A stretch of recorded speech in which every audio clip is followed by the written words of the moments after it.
Olá, seja bem-vinda, seja bem-vindo à série de encontros do G1 com os candidatos e as candidatas ao governo de Minas. É a primeira rodada de entrevistas do jornalismo da Globo aqui no estado para as eleições deste ano. Para a entrevista com duração de 20 minutos, foram convidados os concorrentes com pontuação abaixo de 5% das intenções de voto, com base na pesquisa do IPEC do dia 15 de agosto. A ordem foi definida em reunião com representantes das candidaturas. Pela sequência sorteada, hoje vai ser a vez de ouvir Lorene Figueiredo, do Partido Socialismo e Liberdade. Esta entrevista é gravada, exibida sem cortes e ficará disponível na íntegra, tanto em vídeo quanto em áudio, no G1, no Globoplay e na sua plataforma preferida. Seja muito bem-vinda, candidata, aqui é a série de entrevistas do G1 e também do podcast Frango com Quiabo. Obrigada, candidata. É um enorme prazer estar aqui, ainda mais sendo entrevistada por duas mulheres, né? Um espaço da política é tão avesso a nós, então quero agradecer muito, desde já, o espaço, né, da empresa de vocês e a disponibilidade de vocês em me receber e ajudar a democratizar a política no nosso estado. Muito bem, antes da gente começar, vamos relembrar alguns dos principais pontos da trajetória da candidata. Lorene Figueiredo tem 56 anos, é presidente municipal do PSOL em Juiz de Fora, na Zona da Mata. Formada em História e doutora em Políticas Públicas. Trabalha como professora desde 1985. Atualmente dá aulas na Universidade Federal de Juiz de Fora. É filiada ao PSOL desde 2016. Concorreu a uma cadeira de deputada estadual em 2018 e à Prefeitura de Juiz de Fora em 2020. Da redação do G1, eu sou Liliana Junger. E eu sou Thaís Pimentel e a nossa entrevistada de hoje é Lorene Figueiredo. Candidata, mais uma vez um prazer tê-la aqui, obrigada pela presença. E a gente já começa falando sobre a sua motivação. Se a senhora for eleita, a senhora vai ter que encarar um estado com uma dívida muito grande, que está passando aí dos 150 bilhões de reais só com a União, né? E com pouca margem para investimentos, inclusive investimentos sociais, que é a bandeira aí do PSOL. Então, o que motiva a senhora a ocupar esse cargo? Em primeiro lugar, pela minha história de vida. Liliana, eu sou de uma família que conhece de perto o que é a dignidade roubada de quem passa fome, né? Eu não passei por isso, mas é uma memória muito forte na minha família. E a gente acha que é uma covardia, é indecente, é um absurdo. O maior estado, né, exportador de alimentos, o segundo maior PIB da União, exportando alimentos para o mundo, e a gente ter 4,5 milhões de famintos nesse estado. Além disso, nós somos um dos maiores países exportadores de alimentos, se não o maior. E temos 33 milhões de pessoas passando fome nesse país. A gente acha que isso é de um nível de indecência e de degradação que precisa ser enfrentado.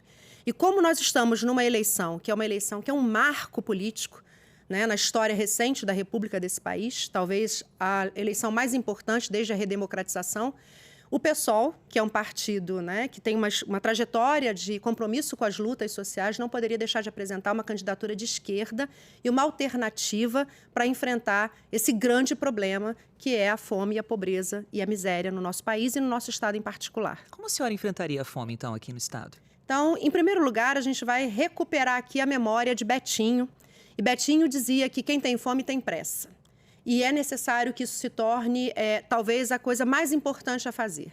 Então, nosso primeiro compromisso é erradicar a fome, com medidas emergenciais, né? Mas também garantir a essas pessoas que elas possam recuperar a dignidade perdida, né? E aí, nesse sentido, garantir frentes de trabalho para combater o desemprego. A Liliana falou da dívida pública de Minas Gerais. Eu estou aqui pensando, mas como, então, né? Quero trazer... Vamos colocar isso para dialogar. Na verdade, a dívida é um mecanismo de transferência de riqueza para banqueiro.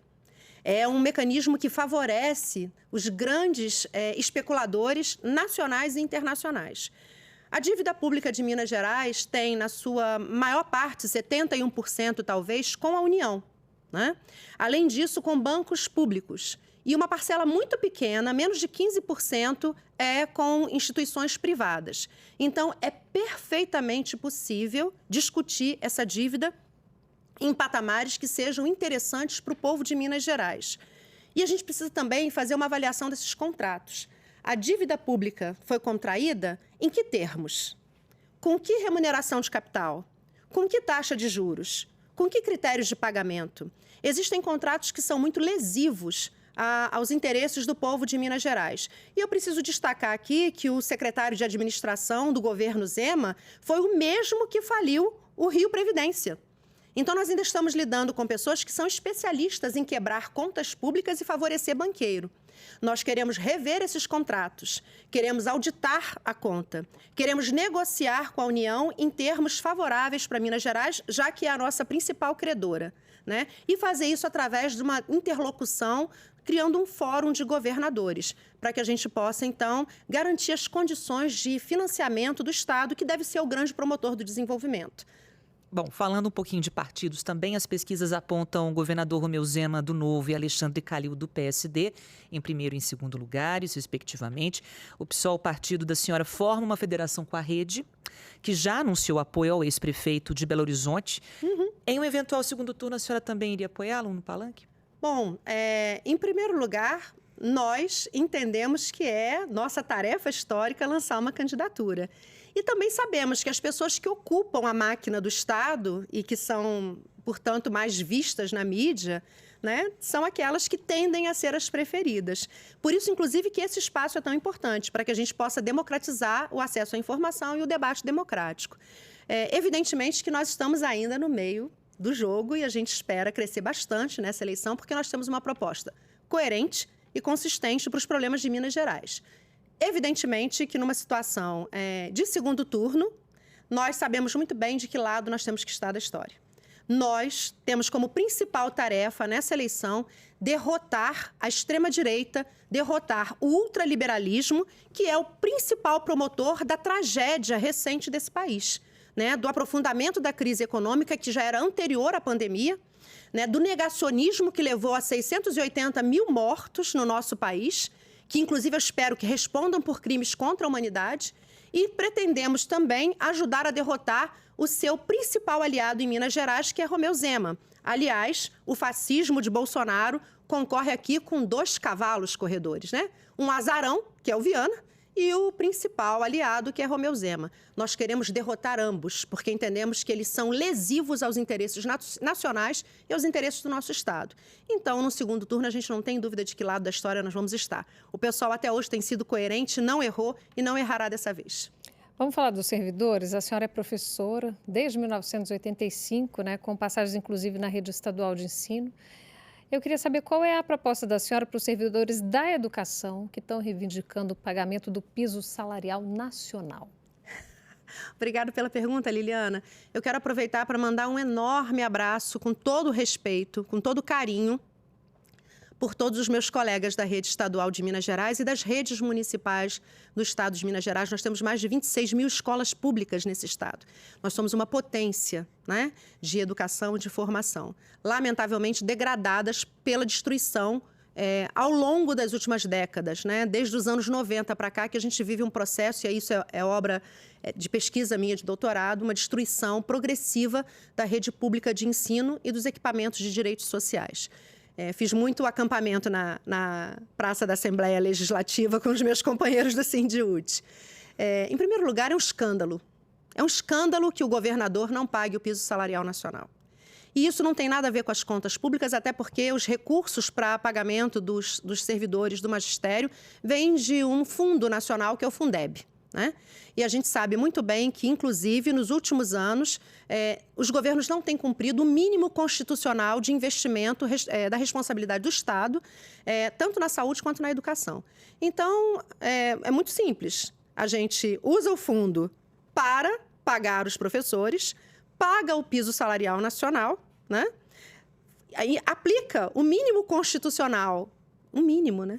A gente quer aplicar mais, mas um mínimo para a saúde e para a educação, e a gente recompõe a carreira dos servidores, porque não dá para ter um projeto de educação com qualidade, socialmente referenciado, com a rede que a gente tem, com a infraestrutura degradada e com as carreiras desarticuladas. Nós temos mais de metade do quadro de profissionais da educação em regime de contrato. Isso cria um rodízio enorme, uma insegurança, uma precariedade que se expressa na vida do trabalhador, mas também no trabalho pedagógico que é desenvolvido. A gente não tem uma continuidade.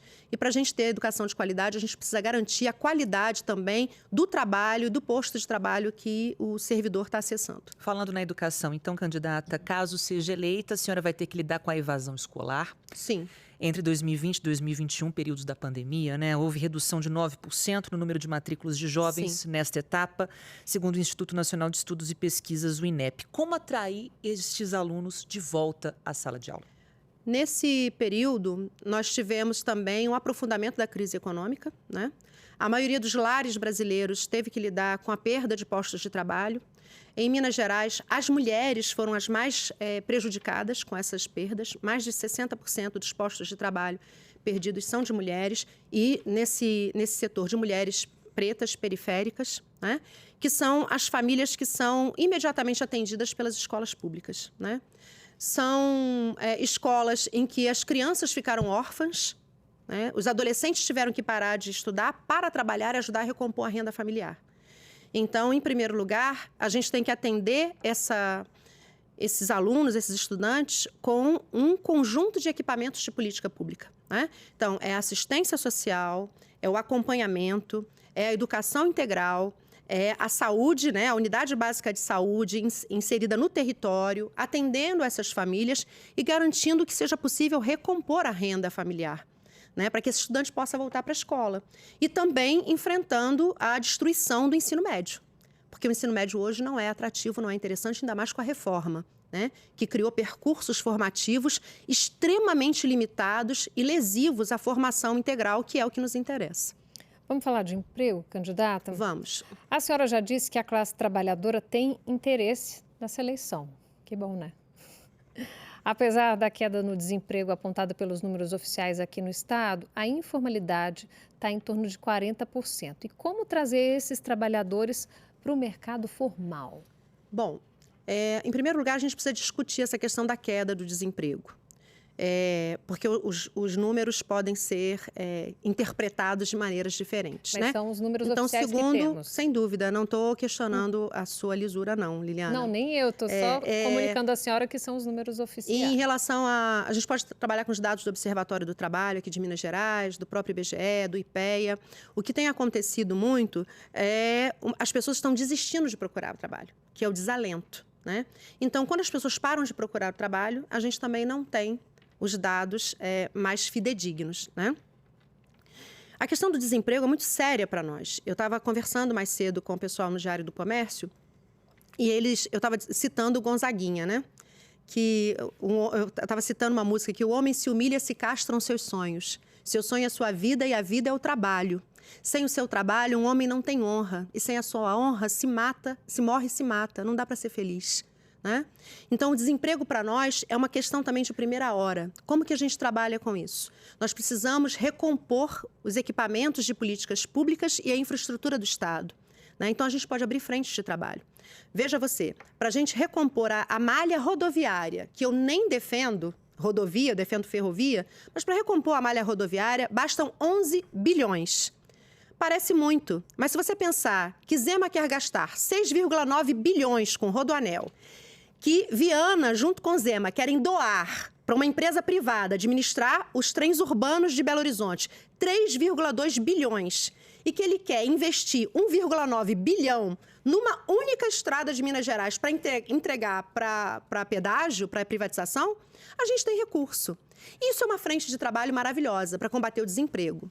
Além disso, tornar as nossas escolas escolas habitáveis, salubres. A pandemia mostrou que a gente tem um problema, né, de saúde pública nos nossos espaços e equipamentos escolares, e a gente também pode abrir frente de trabalho nessa direção.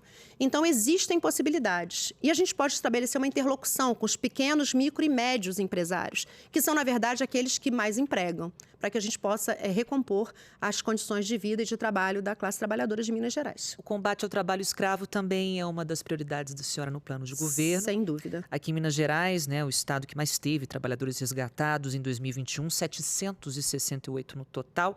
Quais ações práticas a senhora pretende pôr em prática caso seja eleita? Então, existem, em primeiro lugar, apoiar, né, apoiar os fiscais, o Ministério Público e todos aqueles equipamentos de política e de justiça social, né? Em segundo lugar, temos que derrotar Zema, porque não é possível ter um governador que diz que o grande motivo de se investir no norte de Minas Gerais é que uma mulher aceita trabalhar como doméstica por menos que um salário mínimo. Isso é um escândalo. Isso é indecente. É indecente que um governador se coloque nesse lugar. Isso é a prova de que o empresário não serve para administrar Minas Gerais. Então, o nosso trabalho é investir nas linhas de frente do desemprego e estabelecer uma interlocução com o empresariado para mudar essa lógica e ajudar na fiscalização e na justiça social no campo, porque, afinal de contas, o trabalho escravo existe na cidade, principalmente nos empreendimentos de construção, né, das incorporadoras, mas principalmente no campo. E é no campo que a gente vai atuar apoiando, inclusive, a agricultura familiar, que é, no final das contas, aquela que não só alimenta, como também enraiza o homem no seu território e é o principal instrumento para combater o trabalho escravo no campo. A senhora está aí, né, como candidata, né, uma mulher. Sim. Querendo tomar frente ao Estado. Como é que vai ser a participação da mulher no governo da senhora se a senhora for eleita? Bom, nós lutamos durante muito tempo em todos os espaços onde atuamos e a minha inserção no movimento feminista é orgânica, né, para a paridade. Então, nós temos, inclusive, um capítulo específico no plano de governo de políticas para as mulheres das periferias, e defendemos uma radicalidade na paridade. Defendemos que em todos os espaços organizativos da vida pública, da vida coletiva, a mulher tenha protagonismo. O mundo governado, né, pelo poder masculino deu no que deu. É o mundo da bomba, da poluição, da violência na política, do assédio, do trabalho escravo, do desemprego e da fome. Nós, mulheres, somos aquelas que, nas comunidades, somos as mantenedoras das nossas famílias. Nós somos aquelas que cuidam dos mais velhos, que cuidam dos mais jovens, que são responsáveis pela reprodução social, quer dizer, pelo trabalho invisível doméstico, né? E aquelas que ainda saem em campo no mercado de trabalho para ajudar no sustento das nossas famílias. O que nos falta? Poder político. E é com elas que eu quero chegar. Com as mais de 43% de mulheres que são chefes de família nesse Estado. E que são as mesmas que demandam políticas públicas de acesso, estudo, que temem pelo assassinato de seus filhos na violência policial, que são roubadas, que muitas vezes não têm um equipamento de segurança, né, voltado para ela, no caso da violência doméstica, e que são também aquelas que mais sofrem com a fome e com a miséria. Nós queremos governar com elas, para elas, e vamos fazer isso. Falando de mineração, agora, candidata, a senhora já disse que tem como proposta fazer uma transição econômica em locais que dependem da mineração para tornar estes locais justamente economicamente livres, né, dessa atividade. Mas isso é um processo que não se resolve muito rápido. Aliás, a mineração enfim, dá o nome ao nosso estado, inclusive, né? Muitas cidades dependem desse retorno da mineração. É uma atividade importante no país. Como isso vai ser feito? Então, em primeiro lugar, eu quero já mandar um abraço para os companheiros da Serra do Curral. Vou estar amanhã com eles assinando um compromisso de não permitir a mineração na Serra do Curral, né? Em benefício, em proteção à vida de toda a região de Belo Horizonte, região metropolitana, garantindo os recursos hídricos e o ar que a gente respira, né? Não é um processo rápido, mas é um processo que a gente pode ter firmeza, né, na garantia. Em primeiro lugar, a gente precisa desmistificar o fato de que Minas Gerais depende da mineração. É importante, mas não para nós. Por que não é importante para nós? Porque, eu já tenho dito, a gente ganha mais numa tonelada de banana exportada do que numa tonelada de minério de ferro. São R$600 na tonelada de banana, $600, né? $82 na tonelada de ferro. Então, quem depende da mineração em Minas Gerais são as mineradoras e não os mineiros. Além disso, nós temos 39 barragens de alto risco em Minas Gerais. Você imagina o que é para as pessoas que vivem no entorno disso ir dormir e acordar pensando em Mariana e Brumadinho, né? Isso é uma desgraça, é uma destruição em massa no nosso estado, né? Ainda mais um estado que tem uma vocação maravilhosa para o turismo e para outros empreendimentos. Então, a gente vai defender uma diversificação econômica que vai ser planejada no curto, no médio e no longo prazo. Mas, de imediato, um controle, né, muito severo sobre as licenças e sobre a forma de mineração. É inaceitável que quem me diga que está tudo bem com a mineração e com as barragens seja a própria mineradora, é ela que se autofiscaliza. Isso é inaceitável. E com a gente não vai ser assim, a conversa vai ser de outro jeito. Pois é, ainda falando em meio ambiente, né? Minas Gerais é um dos estados que tem mais desmatado a Mata Atlântica. Sim. No seu programa, a senhora tem a meta de zerar o desmatamento até 2030. Eu quero saber como que a senhora fará isso, tendo em vista a extensão de Minas Gerais, né, a dificuldade de ampliar o número de servidores estaduais para fiscalização, já que o estado gasta o que tem praticamente com o pessoal. Bom, não é tanto assim o gasto com o pessoal, mas a gente não vai ter tempo de entrar nesse mérito. O que é mais importante para nós? Por isso a discussão dos territórios livres de mineração, porque a gente não faz isso sozinho. Eu não sou salvadora da pátria. A gente faz isso em comum acordo com as comunidades, com os povos originários, com as comunidades quilombolas, com as pessoas que trabalham na agricultura familiar, que são os principais interessados na preservação ambiental. Além disso, a gente pode criar frentes de trabalho, por exemplo, em torno do bioma do Rio Doce, em que as populações ribeirinhas tiveram a sua forma de subsistência destruída por conta do crime de Mariana e Brumadinho. Então, associando conhecimento científico, técnico e ação comunitária, nós vamos conseguir. Muito bem, candidata. Muito obrigada pela sua participação aqui. Tem um tempinho ainda para suas considerações finais. A gente sonha com uma Minas Gerais que tenha desenvolvimento, mas que respeite os seus biomas, que respeite as suas comunidades. Mas a gente não sonha no abstrato, a gente sonha no concreto, porque nós temos o domínio técnico e científico para fazer isso acontecer e temos a vontade política, o compromisso com o Estado de Minas Gerais, com os mineiros e não com as mineradoras e com as empresas, com os milionários. Eu te convido a conhecer o programa do PSOL, convido a conhecer a nossa bancada, os nossos candidatos e candidatas a deputado estadual e federal e ao Senado. Vem com o PSOL pelo direito ao futuro. Candidato, muito obrigada pela presença. Foi um prazer tê-la aqui no nosso podcast Frango com Quiabo do G1. Muito obrigada. Muito obrigada a vocês, foi maravilhoso e eu adoro esse nome.